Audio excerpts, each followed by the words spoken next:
Hello students, in the previous session we have discussed about environmental accounting as well as environmental cost centers, right? Today we are going to discuss about accounting principles, fundamental accounting principles. As you know, so many principles are there or guidelines are there. Every company must follow that guidelines or principles or rules, right? We can say that rules. So, accounting principles are the rules and guidelines that companies must follow when reporting financial data. So, at the end of the year, every company they have to report their financial data, right?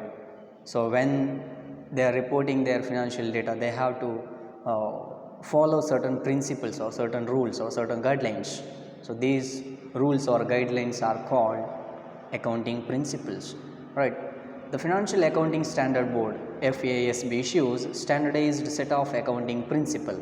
In the US, it is referred as generally accepted accounting principles, that is GAAP. So some of the most fundamental accounting principles include the following. First one, accrual principle. What is this accrual principle?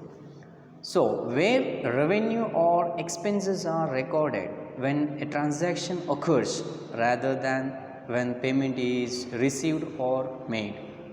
Understood? The method follows the matching principle, which says that revenue and expenses should be recognized in the same period. So this accrual principle says that revenue or expenses are recorded when a transaction occurs rather than when the payment is received. Understood? So before the payment is received, they have to record their transaction of revenue or else expenses. So this method follows the matching principle. So that matching principle says that revenues and expenses should be recognized in the same period, in the same time. Understood? So this is about accrual principle. And second one, conservatism principle. So this conservatism principle is a foundation for the lower of cost or market rule, which states that you should record inventory at the lower of either its acquisition cost or its current market value. So every here this conservatism principle says that lower of the cost or market value, which states that you should record inventory or stock at the lower of either its acquisition cost or its current market value. As a accounting or accountant, that they have to record the inventory or stocks in the current market value or else lower of either its acquisition cost. Understood? So this is about conservatism principle. And third one, consistency principle.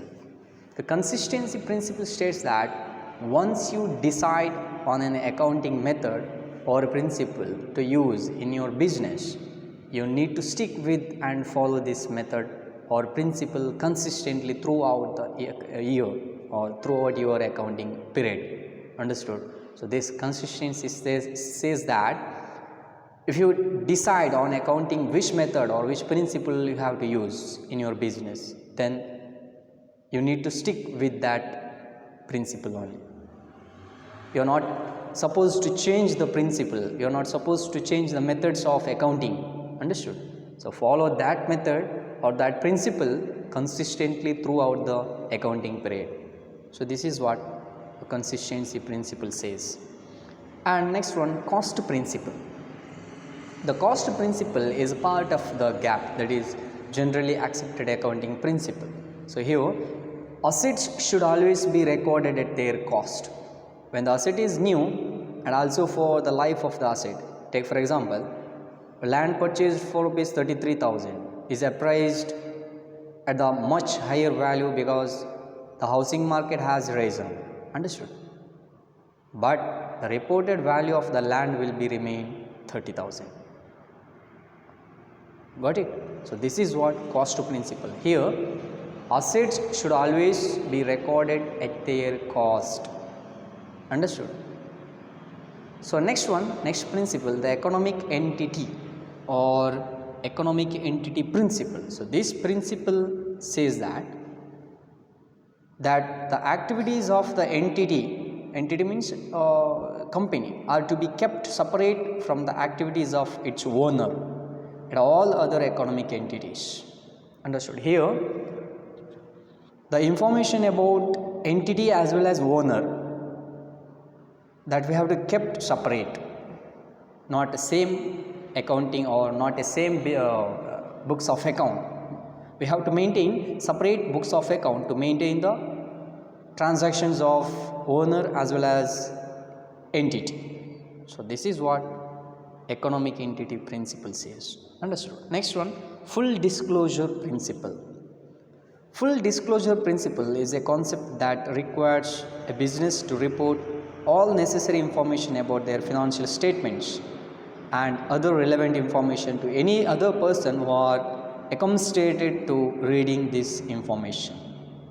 So full disclosure principle says that a business or any enterprise, they have to report all necessary information.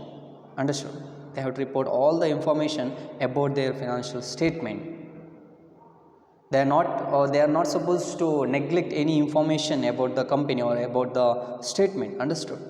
They have to report all the necessary information and other relevant information to any other person, to or any other stakeholders who are reading this information. Understood? This is what full disclosure principle says. And next one, going concern principle. So here the financial statement should be prepared on a going concern basis unless management intends to liquidate the entity or create or cease trading or has no realistic option but to do so. Understood? When upon assessment becomes evident that there are material uncertainties regarding the ability of the business to continue as a going concern, those uncertainties will be disclosed. So in the event that the financial statements are not prepared on a going concern basis, that fact should be disclosed together with the basis on which they are prepared, along with the reason for which such a decision. So in making the assessment about the going concern assumption, management takes into account all available information about the future, which is at least 12 months from the balance sheet date. Understood? So this assumes that during and beyond the next fiscal period, a company will complete its current plans, use its existing assets and continue to meet its financial obligations. So this is about going concern principle. And next one, matching principle. All of you know that matching principle is the accounting principle that requires that the expenses incurred during a period be recorded in the same period in which the related revenues are earned. Understood? All the expenses are recorded in the same period. This principle recognizes that businesses must incur expenses to earn revenue. Understood? So in order to earn the revenue, every company they have to incur some expenses. Understood? So here the expenses incurred during a period be recorded in the same period only, not in the next period also. Understood? So this is about matching principle. And next one, materiality principle. What is this materiality principle says?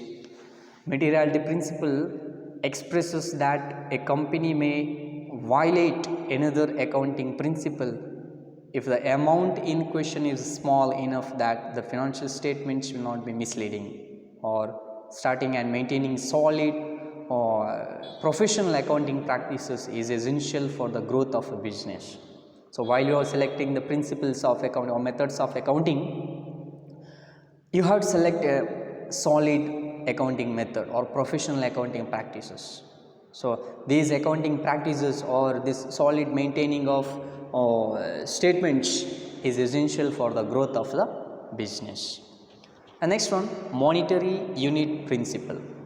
Monetary unit principle is the assumption that money itself is treated as a unit of measurement. So in every company, in the money or in the monetary terms, we measure the things, right?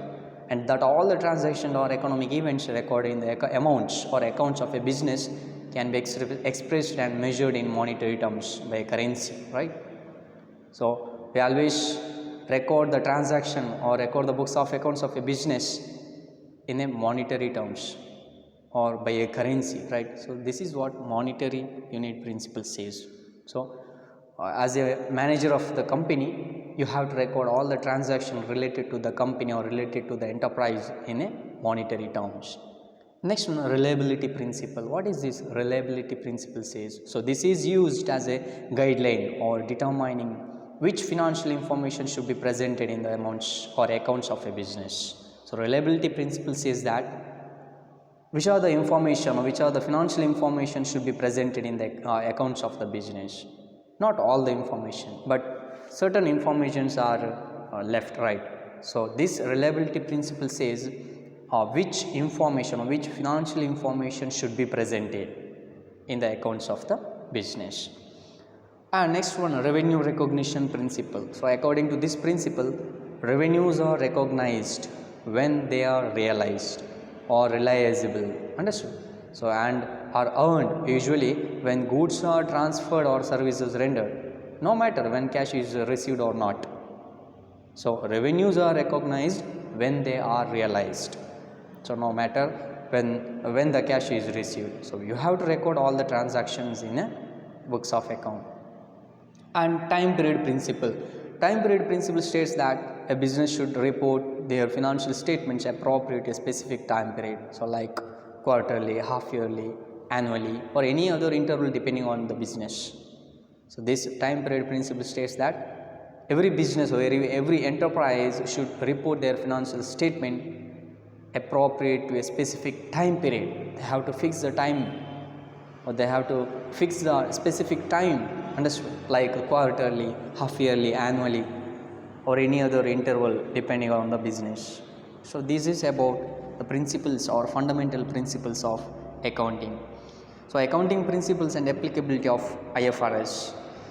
The IASB has the authority to set IFRS, right, and to approve interpretations of those standards. IFRS are intended to be applied by profit-oriented entities. So these entities' financial statements give information about performance, position, and cash flow that is useful to a range of users in making financial decisions. So these users include shareholders, creditors, employees, and the general public. A complete set of financial statements include, so you have certain statements like in a company. If you take any company, they have certain set of financial statements. So these statements include a balance sheet or statement of comprehensive income. We have already discussed about the meaning of balance sheet. You know that, right? Or cash flow statement, statement of changes in equity, right? A description of accounting policies, notes to the financial statements. So here the accounting principles are implemented to improve the quality of financial information reported by the companies, right? So without these principles, the quality of the financial information cannot be obtained, right? So that's why these accounting principles are implemented. And also generally accepted accounting principle is required for all publicly related companies. In the US, it is also routinely implemented by non-public traded companies as well. So internationally we have IFRS, right? The International Accounting Standard Board, they issued the International Financial Reporting Standard. You know that the FASB and IASB sometimes work together to issue joint standards on hot topic issues, but there is no intention for the US to switch to IFRS in the foreseeable future. So nowadays most of the countries, they are using IFRS, International Financial Reporting Standard, right? But US, United States, they are using the generally accepted accounting principle. So here the public traded companies in the United States are required to regularly file generally accepted accounting principle or complaint financial statements in order to remain publicly listed on stock exchange. So here chief officers of public traded companies and their independent auditors must certify that the financial statements and related notes were prepared in accordance with the GAAP. GAAP means generally accepted accounting principle. So here these accounting principles which help to govern the world of accounting according to general rules and guidelines. So that's why this generally accepted accounting principle, which attempts to standardize and regulate the definitions or assumptions and methods used in accounting. So there are a number of principles we have discussed. Understood? So this is about the accounting principle, fundamental accounting principle. Out of this principle, if you have any doubts, you can clarify it. Thank you.